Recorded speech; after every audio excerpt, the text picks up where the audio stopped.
Expo mais Fórum. Eu sou Wellington de Oliveira e vou estar com vocês durante todo o dia de hoje, aprendendo com vocês sobre como viver mais e como viver melhor também, né? Bom, além disso, nós temos uma participação de mais de 90 empresas com soluções incríveis em equipamentos e serviços para o público 50+.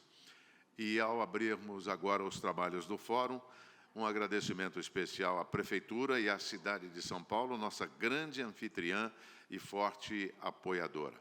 Uma saudação também aos nossos patrocinadores Master, Safra, Itaú, Sebrae e Instituto da Longevidade, e aos apoiadores Gold, Tena, Surf e Creative, e o apoio institucional do Governo do Estado de São Paulo. Nós vamos começar os trabalhos de hoje com um tema bastante interessante, um tema da longevidade dos negócios. Uma visão de longo prazo, uma ação que começa agora. E vamos receber aqui com muita satisfação, ela que é colunista de gestão de conhecimento da revista Gestão, a Daniela Zucolotto. Daniela, o palco é seu, bom dia, bom trabalho.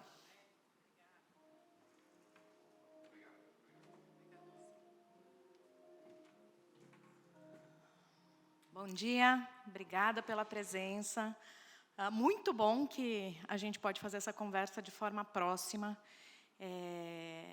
Vocês fiquem à vontade para fazer perguntas durante a apresentação, no final. Eu deixei algumas fichas também, porque se algumas pessoas preferem, às vezes, ir anotando, à medida que vão ouvindo, vão surgindo questões, anotando. A gente também tem a questão de limitação de tempo, então, se porventura ficarem perguntas sem responder, eu me comprometo a responder depois, só deixar contato, nome, um e-mail, ou, para quem preferir, que a gente continue essa conversa por WhatsApp, um número, um contato de telefone. Mas eu fico muito feliz de estar aqui hoje, de abrir de fazer essa palestra de abertura da sala de negócios, porque eu acredito muito que a longevidade é um tema em transformação, e essa transformação ela só vai acontecer se ela estiver na agenda estratégica das organizações, das empresas. A gente vê, às vezes, iniciativas pontuais, e essas iniciativas elas também terão resultados pontuais, né? Então, quando isso está intimamente ligado ao planejamento estratégico das empresas, aí sim eu acredito, e vou mostrar para vocês como isso é uma fonte geradora de resultados. Bom, me apresentar.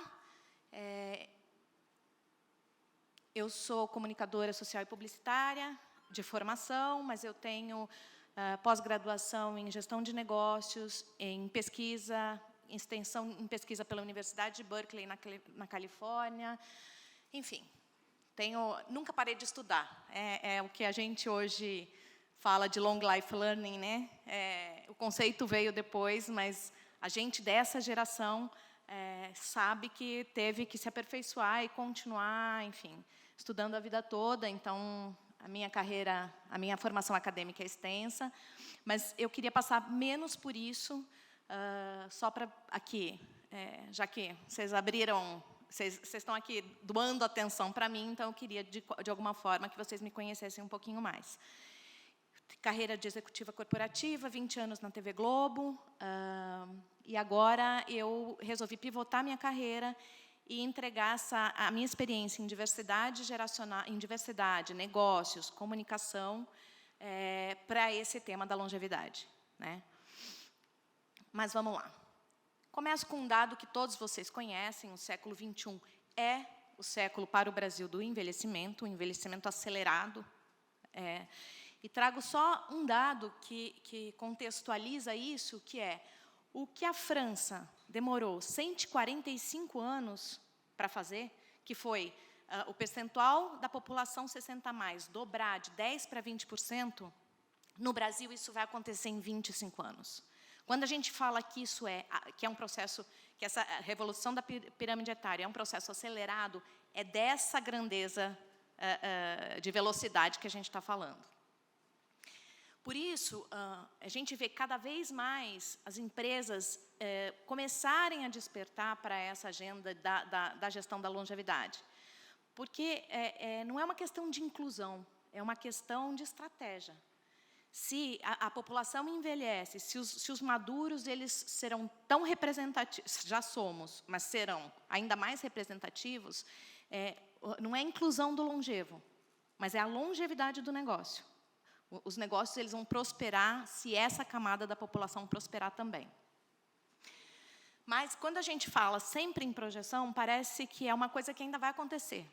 E não, já aconteceu, ela só vai ser ampliada. Por isso que o título da palestra é sim uma visão de longo prazo, porque é a estratégia que vai dar sustentabilidade para o negócio, mas é uma ação que começa agora. Eu trouxe 3 dados aqui para vocês. Obviamente, tem muitos outros, porque cada vez mais a gente tem pesquisas e palestras, pesquisas e estudos sobre o tema, mas eu trouxe 3 dados que eu considero que eles são muito relevantes, porque eles abordam o tema da longevidade sob 3 aspectos. Um do mercado de trabalho. Então, a gente pensa que metade da força de trabalho no Brasil terá mais de 50 anos até 2040. Metade da força de trabalho. Como o mercado consumidor, na ótica do mercado consumidor, o público 50 a mais já é majoritário para várias marcas, já é o público consumidor majoritário para várias marcas, mas hoje estima-se que ele já represente 1/3 de todos os setores. Então, a gente não fala, não é uma questão de falar de nicho, é uma questão de falar de parcela representativa de consumo para todas as marcas. Se é menos hoje, certamente será mais amanhã. E, por fim, então, trabalho, consumo e sociedade. No aspecto da sociedade, o marketing contemporâneo, vocês devem ter já contato com esse tema. Para o marketing contemporâneo, a decisão de compra ela não se pauta mais apenas pelo produto ou serviço que a empresa está oferecendo. Tem vários outros aspectos que pesam na decisão de compra. E um deles é a reputação da marca, é a imagem da empresa. Então, hoje, muito mais do que antes, e depois da pandemia isso ainda ganhou uma tinta mais forte, existe alta expectativa da sociedade de que as empresas estejam à frente das transformações sociais. 78% das pessoas dessa pesquisa, que é da Ipsos, que é marketing, que chama-se marketing de causa, 78% das pessoas atribuíram o respeito a uma marca à atuação dela na agenda social do país. Então, realmente, assim, se é força produtiva, se somos força produtiva, se somos público consumidor que vai dar sustentabilidade para o meu negócio, e se temos essa expectativa do papel das empresas ajudarem a transformar essa agenda, então é muito importante que as empresas comecem a construir e olhar para esse mercado de forma estratégica. Desafio ou oportunidade, Sempre que eu converso com empresas sobre isso, eu digo, nossa, mas um baita desafio, Como é que a gente vai fazer para trazer, para ampliar a presença do profissional maduro, para alongar contratos de trabalho, com a legislação trabalhista que a gente tem, como a gente vai conseguir atender melhor esse público através dos nossos negócios, porque todas as pesquisas também indicam que o público se sente muito invisibilizado, estereotipado, que tem produtos e serviços mais ou menos para eles. Então, parece, a princípio, só desafio. Mas eu acho que a gente precisa olhar com um olhar de oportunidade. Porque, quando se constrói um planejamento estratégico, e aí eu vou passar por isso com vocês hoje, quando se constrói, de fato, um planejamento estratégico para lidar com esse tema, não é mais desafio, é oportunidade. A gente tem fator gerador de resultado em todos os aspectos, quando a gente aprofunda um pouco melhor. E o que é construir um bom plano? O que é que dá certo, ao contrário, também de algumas iniciativas e experiências de empresas que fizeram algumas ações, eu já levei palestra e tal, que fizeram algumas iniciativas mas que não conseguiram tangibilizar, de fato, os resultados. É porque, quando a gente está falando de algo que é pontual, como eu falei no início, então, a gente estaria atuando aqui, no periférico, no que é a ponta, no que é o resultado final de algo que teria que ser muito melhor trabalhado antes. Então, quando a empresa pauta, quando a longevidade, ou qualquer outro tema de agenda social, ele parte dos valores e da essência. Então, é missão da empresa olhar para este público, ou faz parte da empresa, do propósito da empresa, uma vida melhor, tão mais longeva quanto melhor. Quando isso está na raiz da essência da organização, é essa premissa que vai pautar a construção da estratégia, que é um tronco, né? Que é o que vai sustentar todo o plano de ação de todas as áreas da empresa a partir dessa estratégia. E aí, a construção do plano de ação, eu trouxe aqui 4 áreas, mas, enfim, ela pode ser desdobrada, dependendo do setor, ela pode ser desdobrada em várias outras áreas. E aqui eu trouxe um exemplo da minha experiência, né? Nesses 20 anos de Globo. Ele é um exemplo já de bastante tempo, mas, para mim, é um exemplo muito emblemático, porque, através dele, eu consigo ilustrar exatamente o que eu falei para vocês, de como é esse planejamento estratégico construído dessa forma e gerando resultado. Tá nos valores e na essência da Globo construir conteúdos que contribuam para a construção de relações que tornem a vida melhor. Então, os conteúdos, eles têm que, de alguma forma, ter um impacto positivo na sociedade, né? Qual é a estratégia? A gente saiu aqui da raiz e foi para o tronco, né? Qual que é a estratégia?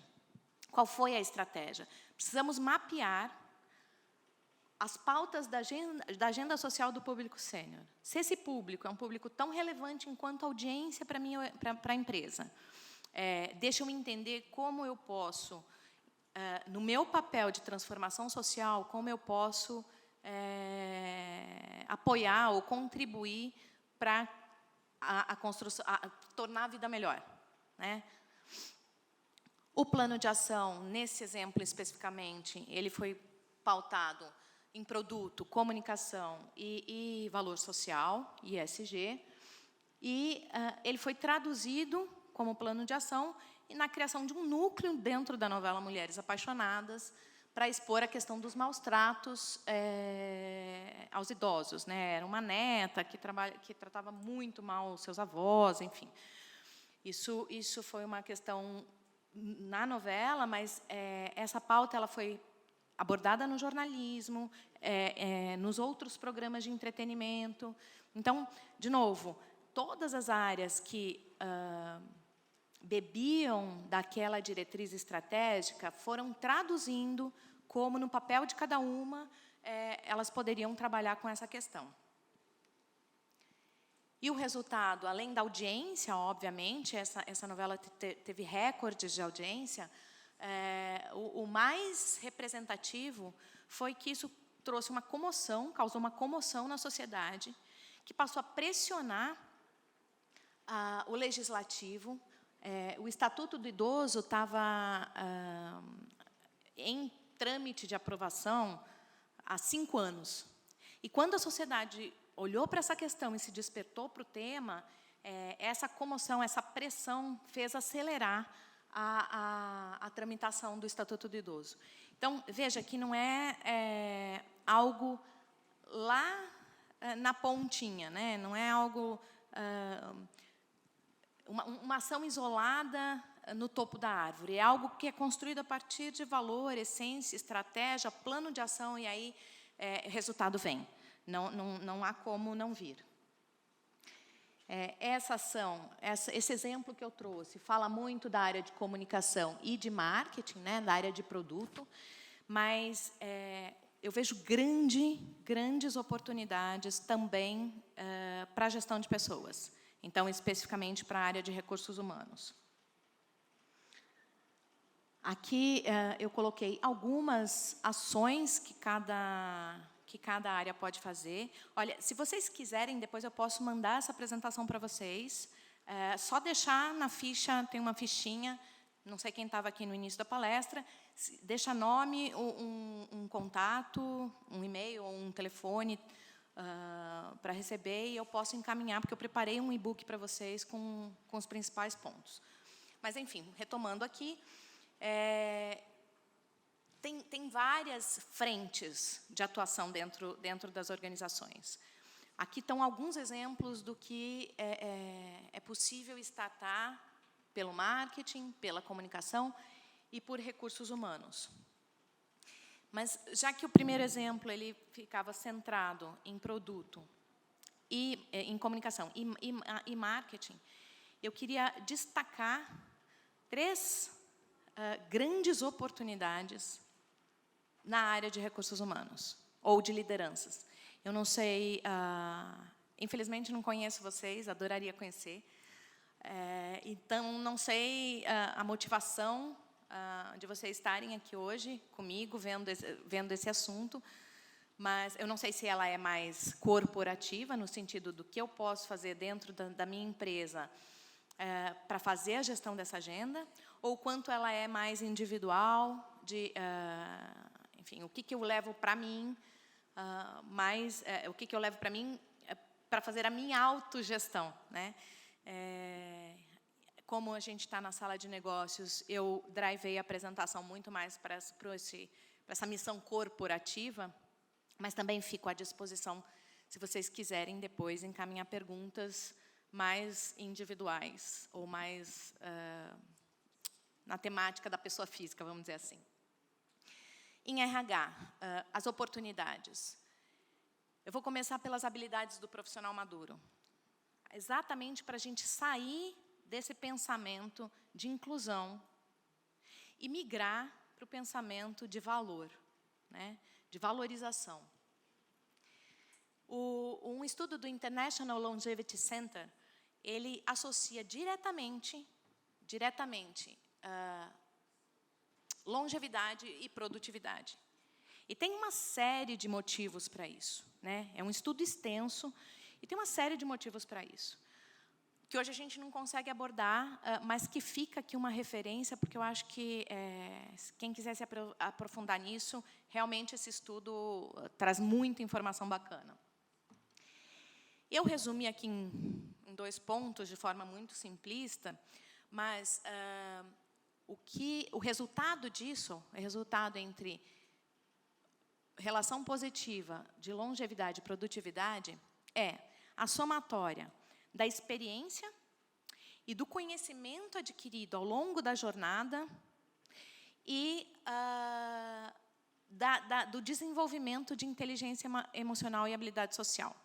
É um conjunto muito potente, né? A hora que eu ganho muita experiência, que eu tenho uma vivência de profissional longeva, e eu somo isso à maturidade, à senioridade, é de uma potência incrível. Não é de novo, não é inclusão.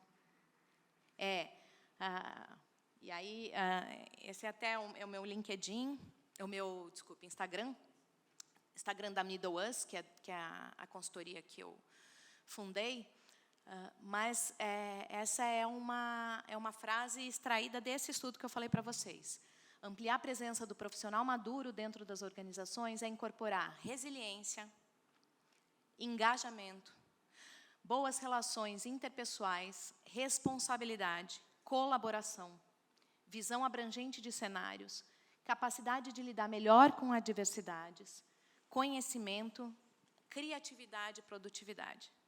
Então, de novo, quando a gente vai no futuro do trabalho, no relatório de futuro do trabalho, quando a gente vai a qualquer estudo que que projete a questão de quais são as habilidades mais requeridas no ambiente profissional. Todas essas estão lá. Para o futuro. Para o futuro. Agora, qual que é o desafio? E é isso que eu queria combinar com vocês. Assim. A gente tem um contexto, a gente sabe que tem uma dificuldade, um desafio aí, porque se as coisas ainda não aconteceram é porque existem barreiras, e o que eu quero propor é sempre trazer uma solução. Né? O desafio, no caso disso, por que, então, em vez de ampliar a presença do profissional maduro, as empresas encurtam a presença do profissional maduro? Demitindo cada vez mais cedo, ou aposentando compulsoriamente ainda, o que é, no mundo de hoje, enfim, surreal, porque existe uma cultura organizacional que precisa ser trabalhada. Né? Muitas vezes as próprias lideranças, elas têm um preconceito, elas são idadistas, ageístas, enfim, etaristas, o nome que vocês quiserem se sentirem mais confortáveis em usar, mas é preconceito. Né? E o plano de ação? Então, essa barreira é uma barreira real. A gente precisa dar nome às coisas para a gente poder solucioná-las. Né? Essa é uma barreira real. E qual, então, é a minha proposta de plano de ação?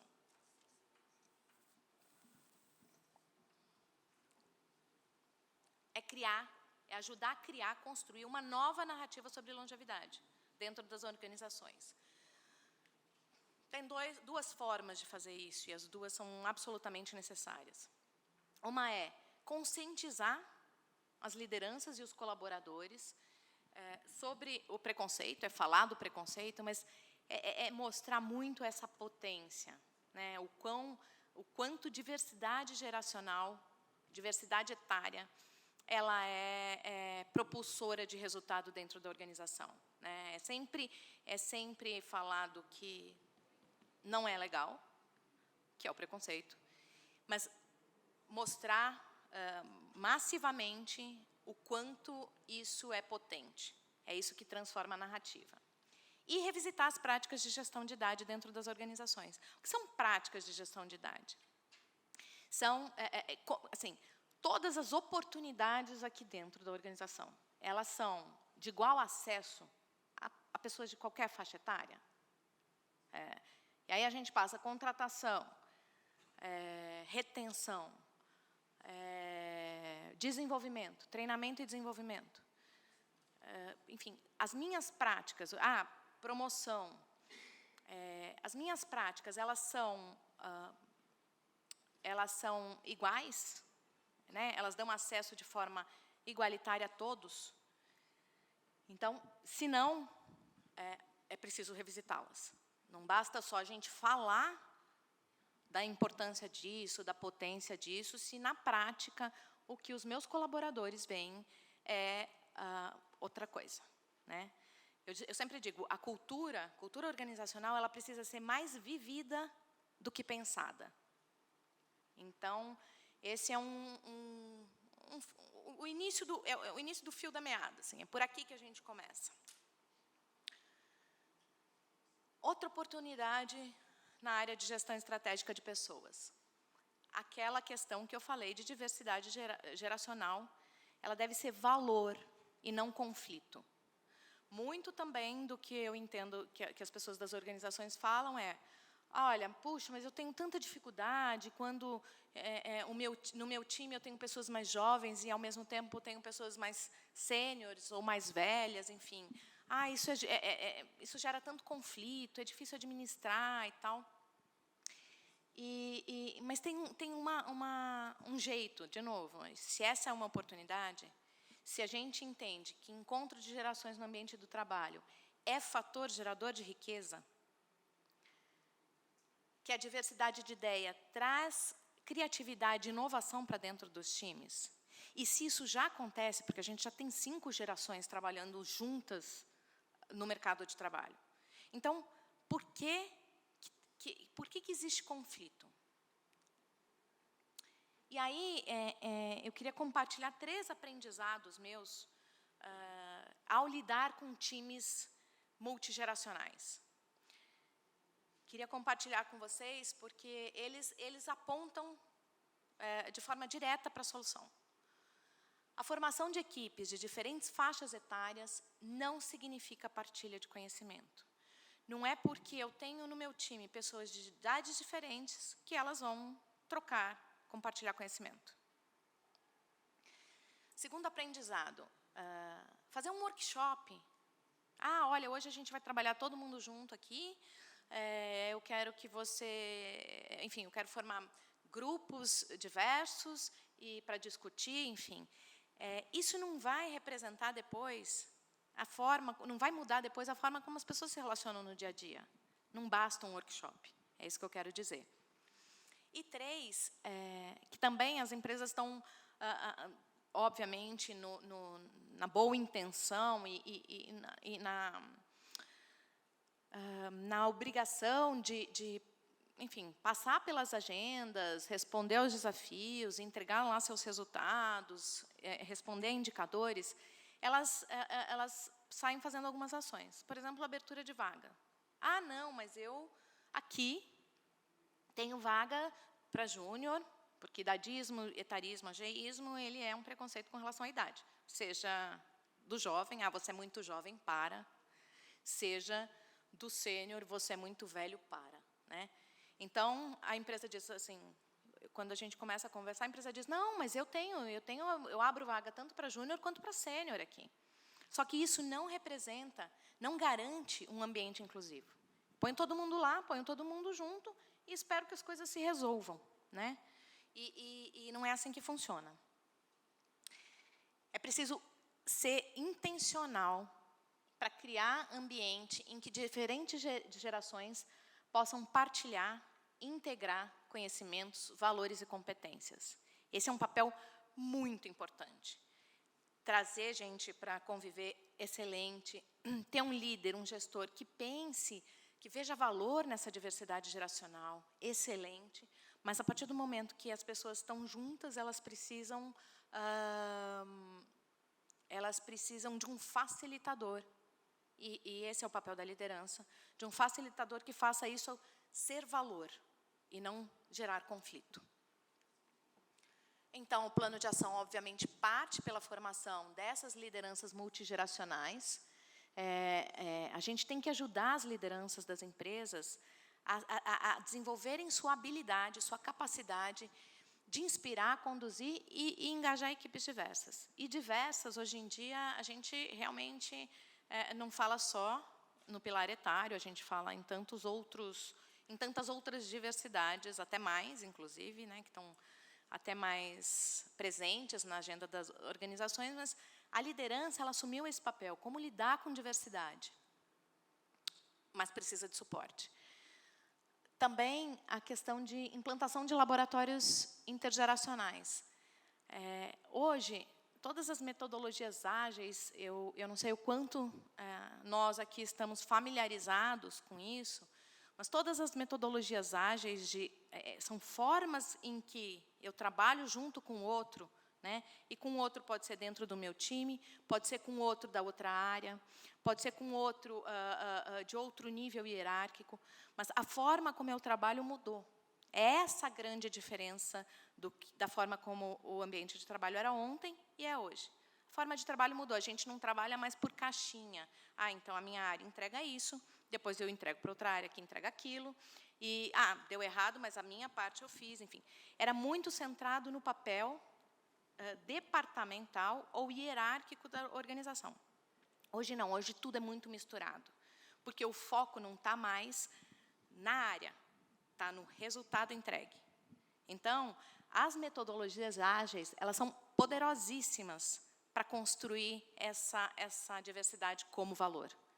Porque o foco está no conhecimento, está no resultado, não está na área. Né? Não é uma entrega da área, mas é o resultado efetivado. Então, as pessoas se desprendem de qualquer outro fator, seja ele da idade, seja ele nível hierárquico. Mas eu que estou liderando esse Scrum, que eles chamam, enfim, esse trabalho, esse projeto, e eu tenho alguém de maior nível hierárquico trabalhando junto comigo, né? E eu coordeno.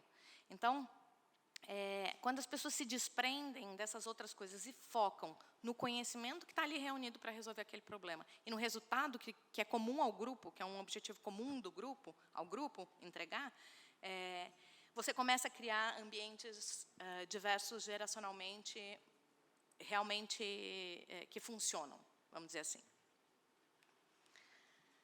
E aí eu tenho um carinho especialíssimo e além dessa frase, eu vou falar um pouquinho mais disso com vocês, sobre gestão de conhecimento. Gestão de conhecimento sênior. Se a gente entendeu que todas aquelas habilidades, que a experiência, que a vivência, que a maturidade, que tudo aquilo é um valor, muito do que eu vejo, e eu acho um pecado, aliás, eu acho, enfim,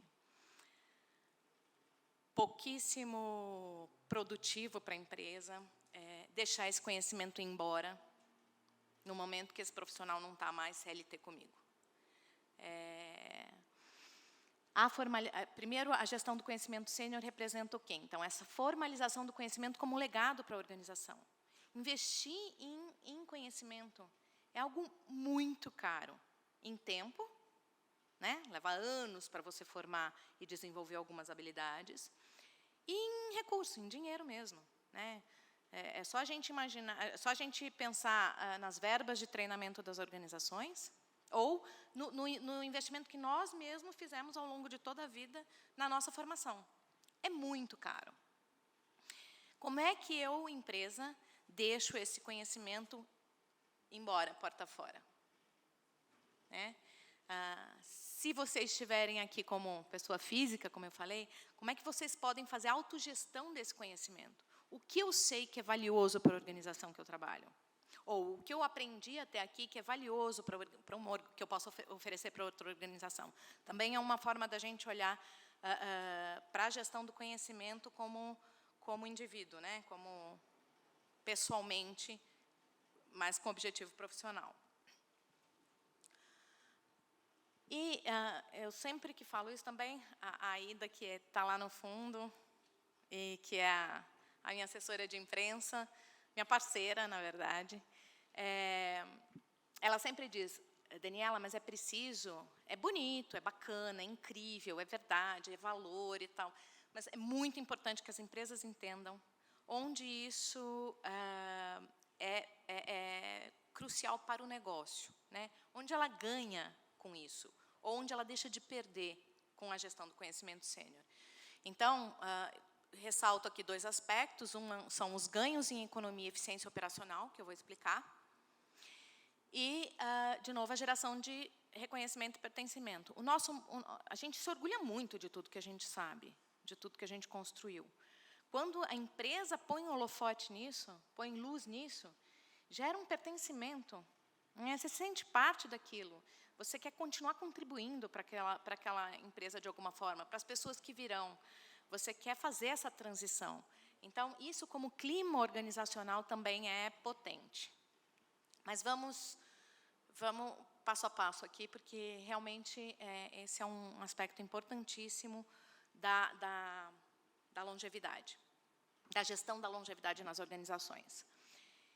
Eu chamo de quadrante de ouro, né? E aqui é um trocadilho, mas que passa o recado, né? Gestão do conhecimento sênior não é prata, é ouro. Prata, referência, obviamente, à coisa da economia prateada, enfim. Mas ouro, o valor da gestão do conhecimento para as organizações. E o que compõe esse quadrante de ouro?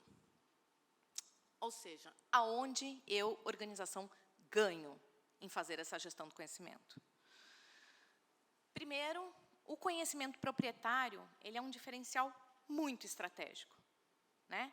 Então, assim,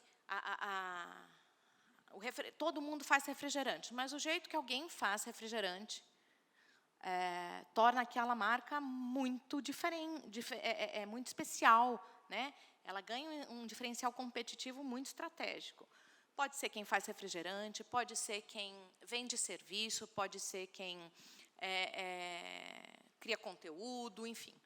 Então, ter um diferencial, ter o conhecimento ali formalizado, né, aquele jeito de fazer especial, é meu, é da minha marca, e ele está aqui formalizado, ou seja, ele foi tangibilizado, né? Ele está aqui disponível para todas as outras pessoas que vierem a trabalhar nessa organização. Isso é um diferencial estratégico. E diferencial estratégico competitivo traz mais lucro. Então, falando de forma simples, a gente termina nessa questão de resultado mesmo. Também representa economia e investimento, redução de perda e custo menor. No próximo slide eu vou mostrar para vocês, então vou passar aqui um pouco mais rápido. Maiores ganhos com maior eficiência e produtividade e a valorização do profissional, reconhecimento e pertencimento que a gente comentou.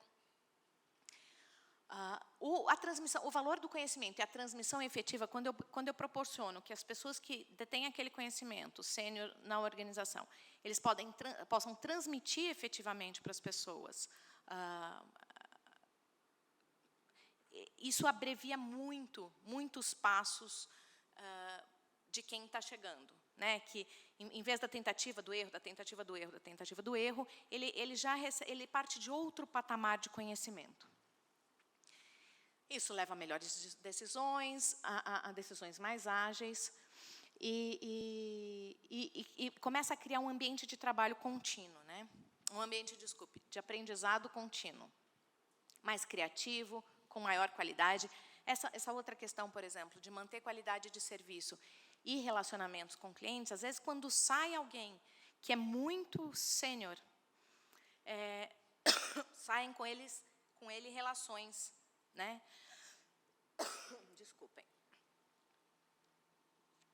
Então, em resumo, a gente poderia entrar em cada um desse ponto, mas a gente precisa sintetizar. A gestão de conhecimento sênior, ela traz maiores ganhos com menores custos. Ela representa lucro ou menos perda para a organização, menos investimentos menores. E aqui eu vou passar rapidamente, porque eu queria deixar 10 minutos, pelo menos, para a gente poder fazer alguma pergunta, se tiver. Mas eu criei a plataforma de educação continuada da Globo, e liderei por 17 anos, que é a Uniglobo. Aqui eu peguei só uma manchete, uma notícia, quando a gente ganhou 2 prêmios, mas depois ganharam... a iniciativa ganhou vários outros, e quando está aqui no slide, e eu vou deixar para vocês verem. Mas, de novo, parte daquela lógica que eu falei para vocês da visão estratégica. Era missão, essência, que como é que a gente poderia democratizar o acesso ao conhecimento, né? Eu tenho uma rede de 10, 12 mil colaboradores. Eu tenho um conhecimento sênior, master, enfim, na cabeça de algumas lideranças, ou em pessoas do time que são reconhecidas, são referência em determinado tema. Como é que eu posso democratizar isso? Como é que eu posso fazer isso chegar para todo mundo? Essa era a nossa essência. Valorizando diversidade e pluralidade. A estratégia foi criar, então, esse programa de educação continuada, uma plataforma de ensino, de uma universidade virtual. E o plano de ação, especificamente com relação ao conhecimento sênior, foi formalizá-lo através de cursos, mentoria, masterclasses.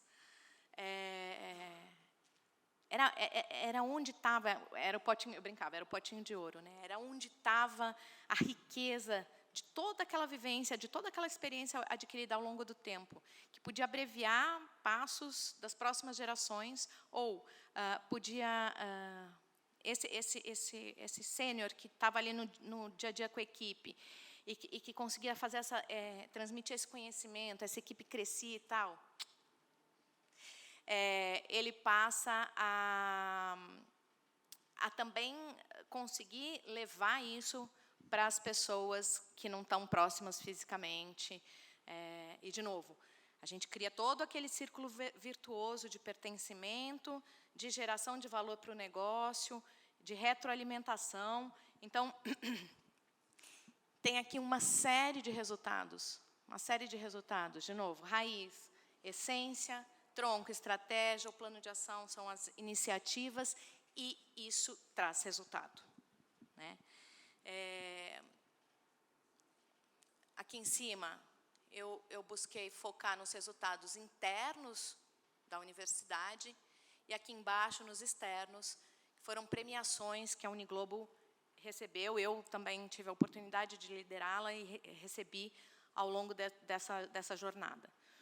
Mas essa é a grande mensagem que eu queria deixar para vocês, que é possível fazer produtos que vão trazer resultados incríveis, com o tema da longevidade, ligado à estratégia de negócio, dentro dessa iniciativa, dessa agenda, né, estratégica, e os 2 exemplos que eu trouxe aqui mostraram que a gente pode ter resultado como resposta no mercado de consumo, resgatando lá o case da audiência, enfim, em imagem de marca, porque, obviamente, que ter atuado na agenda, transformado essa agenda de forma, naquele caso do Estatuto do Idoso, ela traz uma reputação incremental de valor de marca para a organização e resultado em gestão estratégica de pessoas,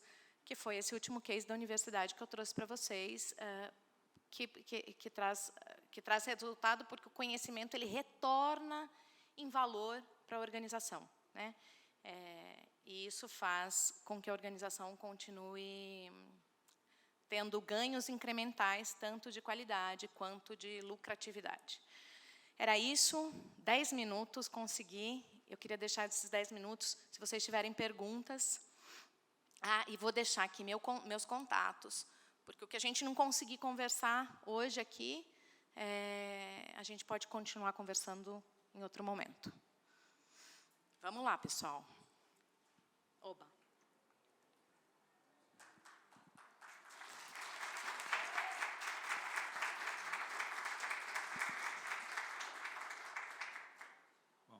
Bom dia, né?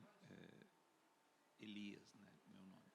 Em relação ao que você colocou, eu acho fantástico, parabéns. Eu acho que todo o estudo, eu acho que está correto. Quero contextuar uma coisa para poder fazer a pergunta. Fui, ao longo de mais de 40 anos, executivo de grandes empresas no Brasil. Resolvi parar, porque, vamos dizer assim, o grande problema é quando você fala de contextuar as pessoas que estão sempre acima do que é a valorização do conhecimento do sênior. Mas a gente enxerga que boa parte das empresas, principalmente aquelas que estão crescendo, as empresas mais novas, que estão desenvolvendo no país, elas são lideradas por pessoas muito jovens. Então, acho que o grande desafio é, de fato, convencê-las. Perfeito, eu acho que está certo. E, como eu disse, não é que eu desisti, eu hoje resolvi empreender, desenvolvo algumas outras coisas. Isso. E, na verdade, eu falo assim, é a forma de crescer e continuar se mantendo vivo, passando o conhecimento. E já fiz isso porque fui professor por 25 anos ao longo da carreira. Bom, contextuado, eu queria entender. E hoje busco entender. Então, participo de tudo que é fórum, eu falo assim, que hoje eu tenho tempo, então eu participo. Eu queria entender, quando a gente fala em 2040, 50% da força das pessoas vão ser mais de 50 anos. Mas por exemplo, eu vou falar assim, uma boa parte das pessoas que estão aqui podem já ter mais de 50 anos. Será 50%? Mas hoje já é 38, 40. Então, dentro do contexto, a pergunta é, dentro da sua visão, resta a esta geração de agora, de mais, no meu caso, mais de 60, apenas contribuir com essa possível mudança, ou ainda existe um caminho possível dentro das organizações? Porque eu posso relatar com experiência e passaria aqui, o tempo que você levou falando aqui, eu passaria aqui, até porque fui professor também e é ruim, né? A gente fala demais. Eu diria assim, resta essa oportunidade, ou apenas a oportunidade, que é boa também, de poder contribuir de alguma forma com essa mudança esperada? Porque hoje é difícil essa inclusão, muito difícil. Eu posso dizer que eu até por um teste, não quero talvez voltar mais a mercado, é difícil você se incluir, muito difícil. Sim. Você pode ter experiência, excelente formação, sim, e é muito complicado. Então, o que resta? Essa contribuição ou uma visão ainda positiva? Tá. Na verdade, essa é a pergunta. Tá bom. Eu acho que, obviamente, como você falou, é difícil. É difícil no sentido de que as coisas não irão na velocidade que a gente gostaria que elas fossem, né? Esse trabalho de conscientização, de formar uma nova narrativa para as novas gerações, para as pessoas que vêm vindo e tal, esse é um trabalho que está mais na nossa mão, né? E o trabalho do emprego formal, CLT e tal, ele vai absorver mão de obra, sim, porque ele vai precisar absorver, né? Ele não vai ter nos outros 50% jovens toda a capacidade produtiva que ele precisa, então ele vai precisar absorver. Eu só acho que não é na velocidade que a gente gostaria, né? Tem a questão, por exemplo, eu sempre trago o dado da startup, né? As startups que têm mais sobrevida são aquelas que têm sêniores e jovens trabalhando juntos. Exatamente por todas aquelas habilidades que eu falei, né? Resiliência, visão ampla, capacidade de gerenciar risco, essas coisas levam tempo para serem desenvolvidas. Então, eu acho que a gente tem que, eu acho que não nos resta só conscientizar o que é bacana, esse movimento é bacana e é a gente mesmo que tem que fazer. Vai ter espaço no mercado de trabalho, mas na minha visão, não vai ser na velocidade e na abrangência que a gente gostaria. A gente vai precisar encontrar formas de trabalhar dentro ou para as organizações que sejam formas mais flexíveis. Porque também, como você disse, às vezes a gente nem quer mais ser CLT, 8 horas por semana. A gente não quer mais isso. A gente quer também dar vazão para outras fontes geradoras de sentido, de prazer, né? Então, eu acho que a gente vai ter uma parcela que vai ser reinserida, vamos dizer assim, mas eu acho que a gente tem que trabalhar nessas duas agendas, né? Na conscientização e muito em buscar essas novas relações de trabalho. É isso. Oi, Daniela, parabéns aí, foi excelente, né? Aprendemos muito. Você nos traz, né, a seguinte realidade, se o mundo é assim ou o mundo está assim, né? Então, a gente percebe que o mundo está assim, se está assim, a gente tem muita possibilidade de mudança. Eu vejo aí na sua fala, né, a possibilidade de mostrar para as organizações que essa mudança é realmente efetiva. Você nos joga uma pergunta, eu estava até escrevendo aqui um post dizendo, uma pergunta que é super debatida, super falada e vale sempre a pena a gente recuperar num bate-papo como o seu. Que idade você teria se não soubesse a idade que tem, né? A gente tem todas as idades. O que nos prende no dia a dia é o problema cultural. A minha pergunta para você é o seguinte, quando você nos apresenta o que você nos apresenta, como é que você está vendo esse cenário futuro? Né? Você coloca a questão da velocidade das mudanças. Eu sou um investidor de startups, eu tenho um fundo de investimento em startups. Nós temos uma startup chamada Talento Sênior, que traz, né, que trabalha com esse público sênior em Talent as a Service. Então, como é que você vê nas organizações essa mudança, a velocidade e quais seriam os novos paradigmas, né, que a gente sabe que a gente vai ter que repensar esse mindset? Fernando? Você é uma inspiração para mim, então, muito obrigado de estar aqui. Muito obrigado de estar aqui hoje. Eu acho o seguinte, que a gente tem que ir para o lado dos saberes. A gente precisa pôr foco nessa questão dos saberes, muito mais do que na questão de idade. Então, assim, mais do que... O que a organização precisa? Ela precisa de X habilidades que eu posso encontrar num profissional sênior, que eu posso encontrar num profissional maduro, que eu posso encontrar num profissional jovem. Essa não precisa ser a pauta, eu acho. Eu acho que a gente consegue... Até porque a gente não está falando de, olha, só o sênior tem essas habilidades. A gente está falando que é mais comum ser encontrado num profissional mais experiente, né? Exatamente pelo tempo, né? Como dizia a minha avó, até você conhecer alguém, você precisa comer 1 quilo de sal, isso leva tempo, né? Então, até você adquirir alguns conhecimentos, isso também leva tempo, né? Mas eu acho que a nossa pauta, ela tem que ser da diversidade, porque tem uma relação ganha-ganha aí incrível, incrível. O quanto a gente não aprende com pessoas mais jovens, né? O quanto os jovens não aprendem conosco, que é a gestão do conhecimento sênior, né? Eu acho esse também um caminho muito, de novo, focado no saber, focado na valorização da sabedoria. Eu não quero saber se é a sabedoria de alguém com 50, com 58, com 65, é 60 a mais, é 50 a mais. Assim, pouco importa isso, né? Se o conhecimento que aquela pessoa reúne é exatamente o que vai me levar para frente, o que vai melhorar meus resultados enquanto organização. Então, eu sou sempre da visão otimista, sempre.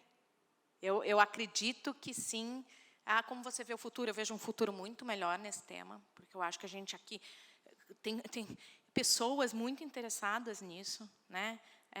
Vai mexer no bolso das empresas, então, quem não se interessou até agora, certamente irá. Então, eu vejo um futuro muito positivo, né? Mas, de novo, eu acho que o nosso foco, embora seja... Quando a gente está falando de etarismo, não tem jeito, a gente tem que falar de idade, né? Mas, quando a gente não estiver falando disso, eu acho que a gente tem que falar em conhecimento e sabedoria. Obrigada. Daniela, se me permite. Prazer em ver você. Dois cariocas aqui sentados, né? Um do lado, outro do outro. Você vê como é que são as coisas.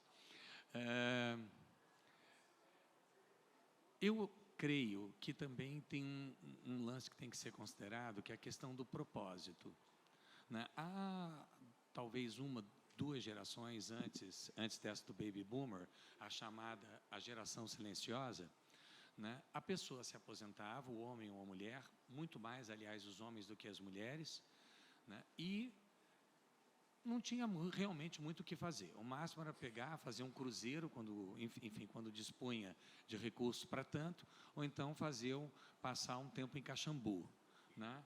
E agora mudou, porque essa questão toda de propósito, ela assumiu, essa voz 60 a mais, ela assumiu uma outra relevância.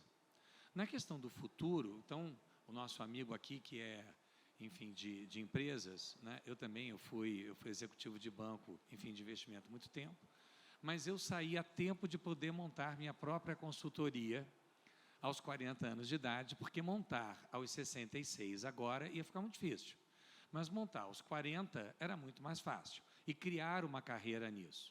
Se eu tivesse hoje 66, ia ficar muito mais difícil, né? Mas eu acredito que a questão da busca do propósito e do tempo livre são questões como você tem a Talento Sênior, né, que realmente é uma startup bastante interessante e que foi até uma que nós premiamos há 2 anos atrás, né, que nós começamos com os primeiros concursos de Senior Techs do país em 2018, quando nós fizemos o primeiro, depois fizemos outro em 2019 e outro em 2021, e até convido todos para passarem ali pelo stand da Ativem, né, que é justamente...